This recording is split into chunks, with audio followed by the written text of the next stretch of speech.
Greetings, Peacekeepers, and welcome back to another episode of Starfleet Command, Orion Pirates Plus Mod. I am Commodore Tarak of the Heavy Battlecruiser Injunction, and one is indeed the loneliest number. Last episode, we lost our other heavy battlecruiser, and it was a crushing blow, and then we proceeded to get our butt spanked across half the Gorn sector. Things were not pretty. It was not good. We seem to be in a bit of a funk, and we need to break that as soon as possible, but first things first, we need to go home for a bit of repairs. That last attempt to take on a convoy just did not end well for us. So we're going to pop in here, $78 to repair, another 2 shuttles were wasted. I suppose I should say spent, but wasted seems better since I was launching things so slowly. I want to continue on the offensive, so we're going to go back out to here, and we're going to avoid a convoy raid. We really don't have enough ships to do the convoy raid, and quite frankly, with the ever-increasing presence of PFs, things are getting scarier. This is the Steal Things mission. It is a Lyran ship, so the dog people. And let's go check out transporter room. They've got nothing, so it's going to be an empty ship. Let's increase the forward shield. Let's go to shuttle begin conversion, because, you know, things could probably end poorly. And go reinforcements. Reinforce forward. Just this one, please. I don't need anything else right now. Target at a long range. It's a frigate. A Gorn frigate. How wonderful. Hopefully it'll just stay as a frigate, and that way we won't have to get in any trouble. No danger here, sir. Just me, you, and all this firepower. Let the probe get on into range. All Gorn ships look the same. They really kind of do. Which is not cool. Ugh. Like, okay, so I think I've talked about this before, but Orion Pirates Plus by Firesoul does a lot of really cool things. It changes the way certain systems work. It changes the way that, you know, especially missile interaction works, and it gives us a ton new ship classes and brand new ship models, and nobody does better in this regard than the Federation. The Federation just get tons and tons and tons of new models, and everybody else, not quite so much. I mean, they still get a lot of cool and interesting stuff, but, well, sometimes the Starfleet battles canon with what things look like is a little bit unimaginative. Case in point, the Gorn ships all look pretty much exactly the same. One of the interesting things that Starfleet Command did was they introduced a whole bunch of new different styles of ships from those sort of from the more boring races. So Klingons and Gorns really did come off pretty well on that because they had a whole lot more ship variety. And I kind of feel that at some point we should somehow combine the best of both worlds and make it so... Oh, he's wasted a lot of firepower on that. And make it so that we can get the Firesoul ships, but also sort of spread out the other designs sort of around the fleet. That way we get even more ship variety. And ship variety is my favorite thing in this game. I like having a ton of different looking ships. That thing survived those hits? Wow. I love having a ton of ship variety in the game. It makes things very, very cool. So he took that hit to the rear. So we're going to close in with him a little bit more before we pop another plasma torpedo into him. The rule of thumb is you don't fire a plasma torpedo at a retreating enemy unless you want to keep him running. Let's see if I can kill you before you can kill the helpless Lyran ship. Closer, closer, closer, closer. Now. Hey, we did it. Wonderful. And the ship blew up because of scripting. Wonderful. Victory is ours. Unfortunately, there was no dilithium or medical supplies to steal. Wow, that took out a big chunk of our frontal shield, didn't it?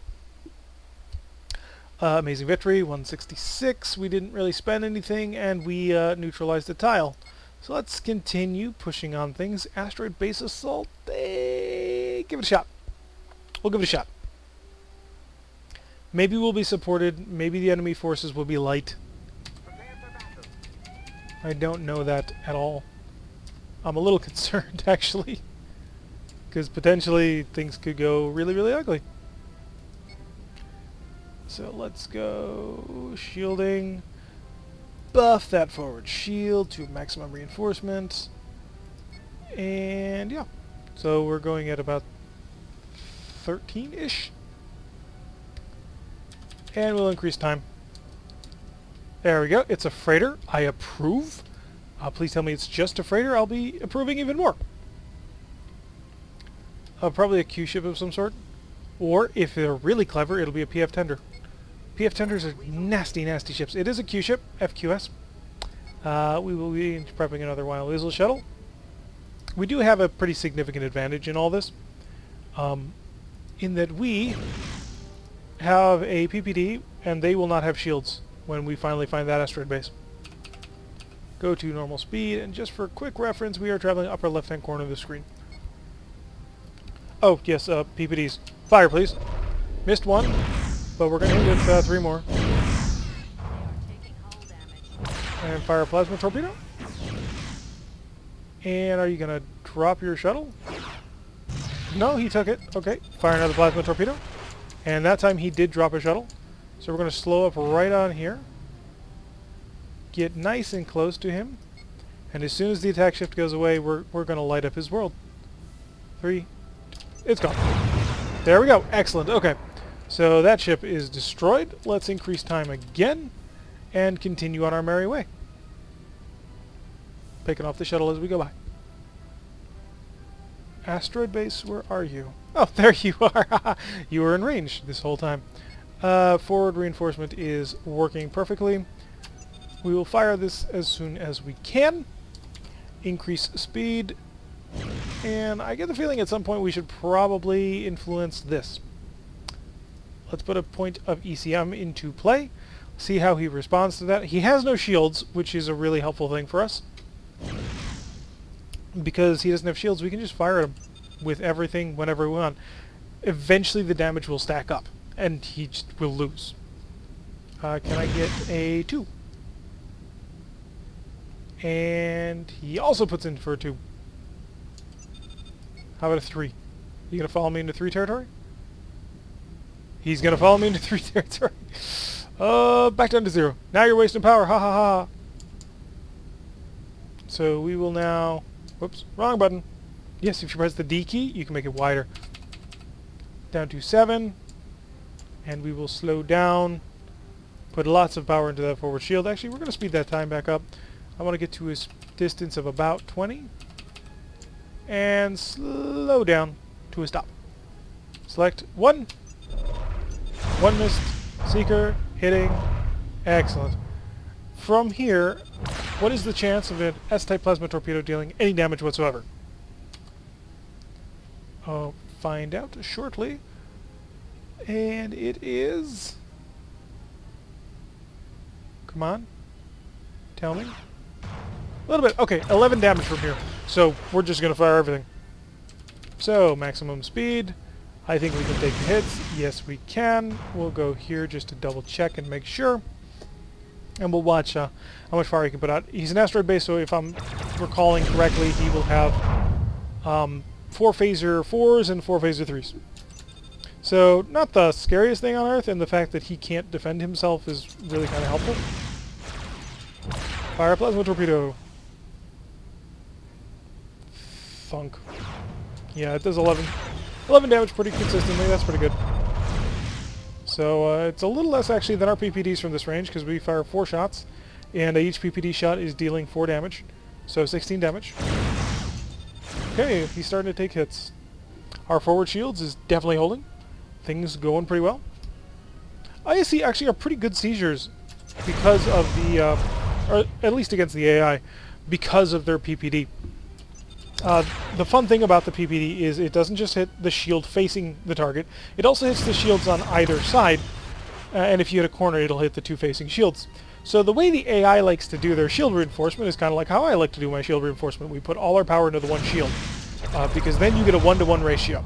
For every point of power I put into a shield, I can take a point of damage from it. So if I spread that out, it starts getting divided. So I put a point in power and I get 1/6 point onto a shield or something like that if I'm reinforcing more things. So the AI, attempting to be the most efficient that it can be, will reinforce the one shield facing the target but not the sides. And so when a PPD hits, it'll hit that facing shield, and it might not break the reinforcement. It probably even won't. But it's whittling down the 2 side shields also. So it's a really nice weapon. I mean, the PPD is a really fun weapon in this game. And I would say a pretty effective one. That was fun. How much more is this going to take? I can't imagine much more. I don't know what he's got left. He gained health when he got hit by it. Oh, delightful. I'm going to launch a probe. I want to see what he's got. He's patching the phaser 3s. Oh, poor guy. Oh yeah, this isn't actually a health bar. It's a display of BPV. And so much of his BPV is wrapped up, battle point value, is wrapped up in that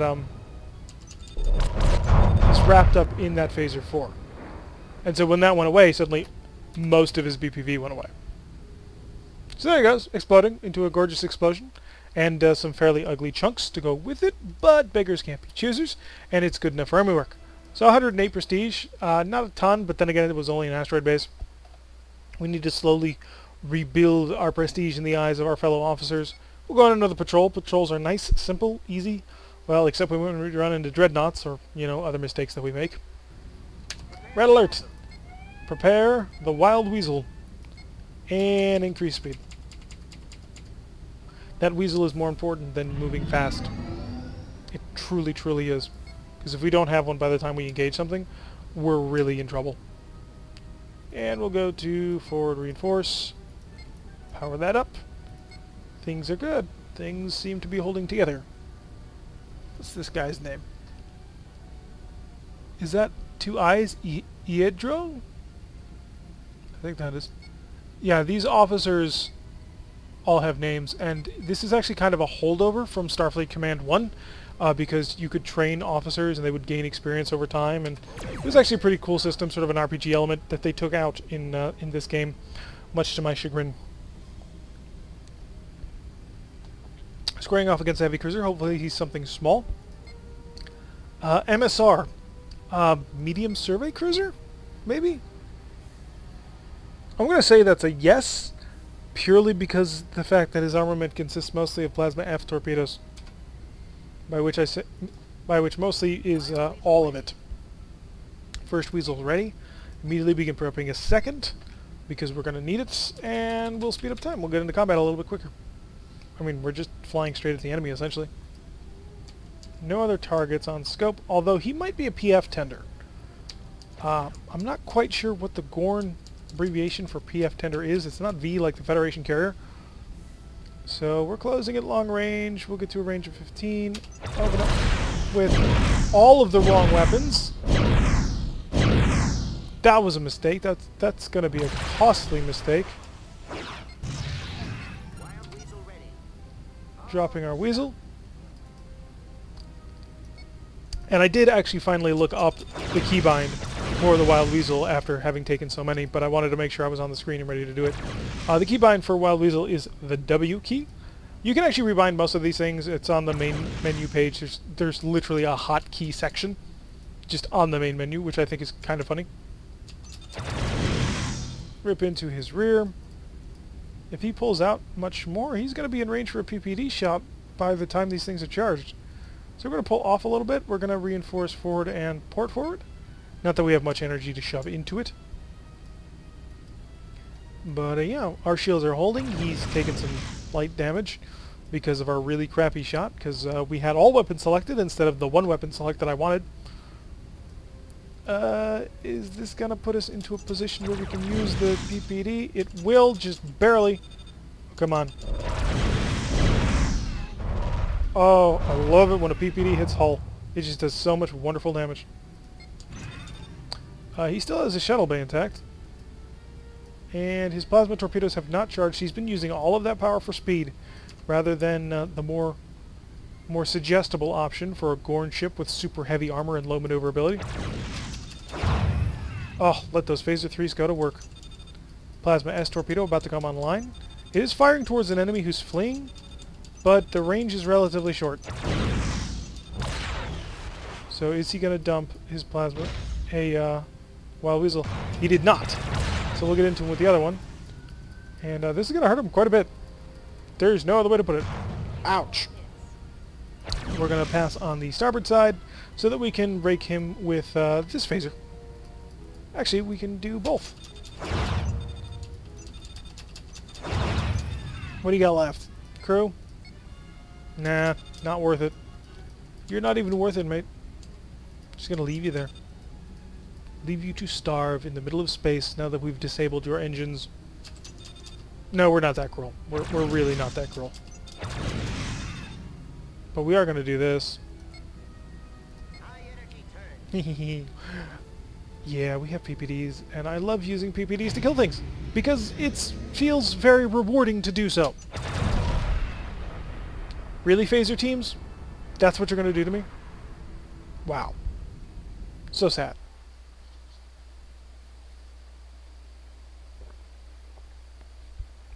$236. Not bad, and we took the position. We took no damage in that raid. Let's poke up in here. Do a quick scout. A nice, quick, fast scout. We'll see what's going on, and then we'll get the heck out.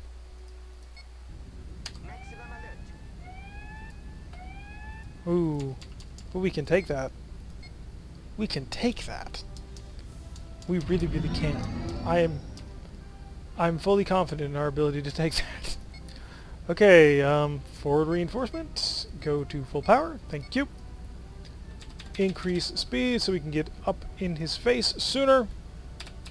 And probe away. If you are what I think you are. No, you're not. You're proper cruiser. Okay, so we're going to wait for the PPDs to finish charging. Excellent. Charge that. Charge that. 7. Because now we're in combat mode. Now we're ready to fight.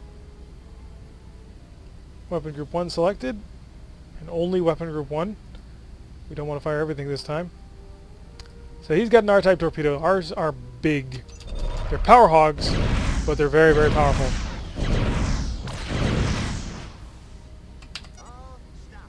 All stop.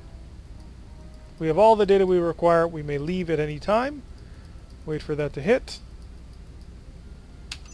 And fire a plasma S torpedo. And he has also dumped his, dumped the Wild Weasel, so we'll pull up in his face. There we go, the all-stop is off. They have removed the inertial dampeners, or the parking brake as it was termed. That seems really weird to me. The parking brake. In space, no less. Ugh. I'm sorry, I'm being a little bit snobby right now. Normally I don't mind that movie. It's actually pretty cool.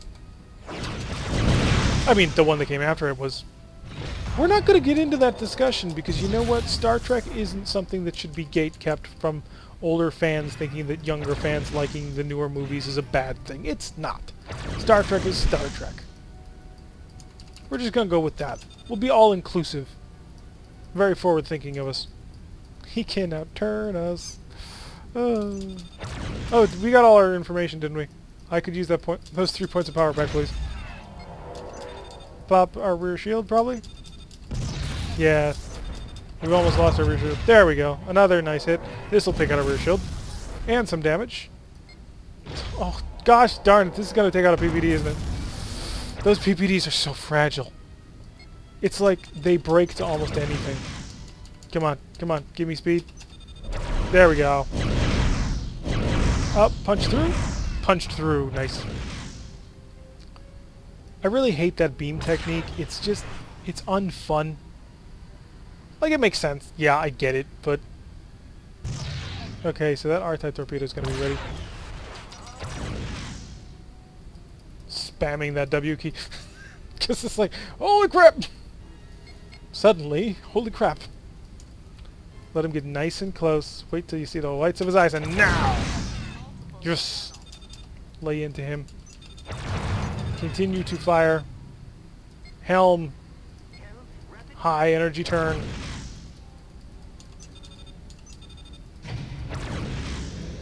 Torpedo to bear. Starboard plasma torpedo. From point blank range. Which I think causes splashback. I'm not 100% positive of that. I'm 90% positive though. So he's taken some pretty rough damage. So this scouting mission is going pretty well in our favor, I think. Come on. Just a little bit more. Crew? How many crew does he have? 5? Not anymore. Not anymore. So I think we've got a little bit back into our groove. Last episode was just a bad episode. But this one doing much better. Feeling more confident, more deadly. And we took the tile. Excellent. So we're really pushing out from this planet. Doing good work. So we're going to head back home. Go to the supply yard. Repair that up. Good on that. Pick on the 3 shuttles. Real quick look through the shipyard. Cats. Kitty cats. Independent patrol cruisers. 3 S-type torpedoes, so more of a close-range brawler than what we've got. The new medium dreadnoughts are off the line. They came out in 2283. It is 2284. So yeah, pretty new. CVDZ, RU carrier. Interdiction carrier with the phaser or plasma upgrade. They carry 16 fighters. That is something I'm going to start considering, because if we keep running into PFs. And fighters kind of seem like the obvious solution to that. But in any event, I think that wraps up an episode. We've been doing much better now, piercing into Gorn territory, sort of pointing that way that we need to go that way. Almost cut it in half. Doing pretty good. So I've been Tarek. If you like what you've been seeing, hit that like button and subscribe. If you want to receive notifications in your inbox every time I release an episode, click on that little bell icon. Leave a comment. Say something, start a conversation. How are we doing? How do you think we're doing? And I know it's a little bit early and might be premature, but what do you think the next empire might be? Anyway, I will see you all in the next episode.